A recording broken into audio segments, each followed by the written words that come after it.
Saudara-saudariku terkasih, salam berkah dalam. Sudahkah kita memberi senyum hari ini? Jumat 14 Juni 2024. Kita awali permenungan kita dengan tanda kemenangan Kristus dalam nama Bapa dan Putra dan Roh Kudus. Amin. Permenungan kita diambil dari kitab pertama Raja-Raja bab 19 ayat 9a, lanjutkan 11 sampai 16.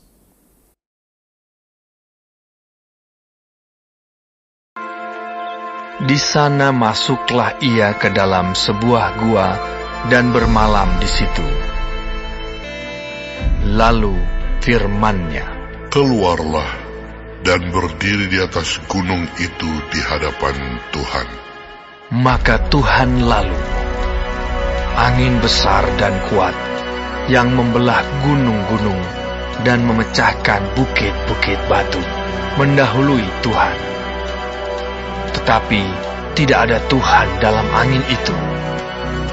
Dan sesudah angin itu, datanglah gempa. Tetapi tidak ada Tuhan dalam gempa itu. Dan sesudah gempa itu, datanglah api.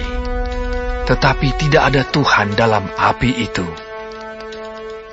Dan sesudah api itu, datanglah bunyi angin sepoi-sepoi basah. Segera sesudah Elia mendengarnya, ia menyelubungi mukanya dengan jubahnya, lalu pergi keluar dan berdiri di pintu gua itu. Maka datanglah suara kepadanya yang berbunyi, "Apakah kerjamu di sini, hai Elia?" Jawabnya, "Aku bekerja segiat-giatnya bagi Tuhan, Allah semesta alam. Karena orang Israel meninggalkan perjanjian-Mu, meruntuhkan mezbah-mezbah-Mu, dan membunuh nabi-nabi-Mu dengan pedang. Hanya aku seorang dirilah yang masih hidup, dan mereka ingin mencabut nyawaku." Firman Tuhan kepadanya, "Pergilah, kembalilah ke jalanmu, melalui padang gurun ke Damsyik. Dan setelah engkau sampai, engkau harus mengurapi Hazael menjadi raja atas Aram. Juga Yehu, cucu Nimsi, haruslah kau urapi menjadi raja atas Israel. Dan Elisa bin Safat dari Abel Mehola, harus kau urapi menjadi nabi menggantikan engkau."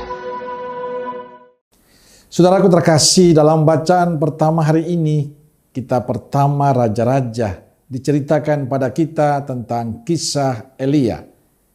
Elia yang ingin bertemu dengan Tuhan. Dan kalau kita membaca ayat-ayat sebelumnya, dikatakan Elia sangat tertekan dan lemah. Elia sangat membutuhkan Tuhan dikala ia mengalami kesulitan-kesulitan itu. Dan Elia sadar bahwa panggilan sebagai nabi ternyata tidak menjadikan ia selalu tampil hebat. Ia kemudian mencari Tuhan dalam angin besar dan gempa bumi. Tetapi Tuhan tidak ada. Ternyata Tuhan menyatakan dirinya melalui angin sepoi-sepoi basah. Sungguh kehadiran yang sangat sederhana. Angin sepoi-sepoi basah dapat membuat Elia berjumpa secara pribadi dengan Tuhan. Bukan sesuatu yang terjadi begitu luar biasa, tapi terjadi dalam kesederhanaan. Kisah Elia ini memberikan pencerahan pada kita bahwa Tuhan dapat menemui kita melalui hal-hal yang sangat sederhana, yang tampak sederhana, bukan melalui hal-hal yang hebat, hal-hal yang luar biasa. Tuhan hadir dalam rutinitas dan perjuangan hidup kita sehari-hari. Yang perlu kita usahakan terus-menerus adalah kepekaan hati kita akan kehadiran Tuhan dalam hal-hal yang sederhana itu.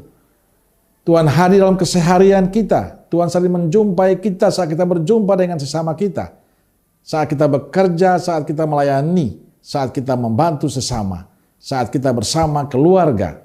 Hanya pertanyaannya adalah, sadarkah kita kalau Tuhan hadir dalam setiap rutinitas kita?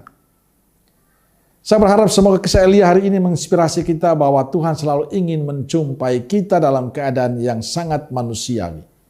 Dan supaya kita bisa merasakan kehadiran Tuhan, maka keintiman kita, relasi kita dengan Tuhan perlu kita tingkatkan, usahakan terus-menerus, sehingga kita semakin dekat dengan Tuhan dan merasakan perjumpaan Tuhan dalam kehidupan kita. Amin. Semoga Allah yang Maha Kasih memberkati saudaraku sekalian, Bapa, Putra, dan Roh Kudus. Amin. Roh Kudus Nazaret, doakanlah kami. Amin. Berkah dalam.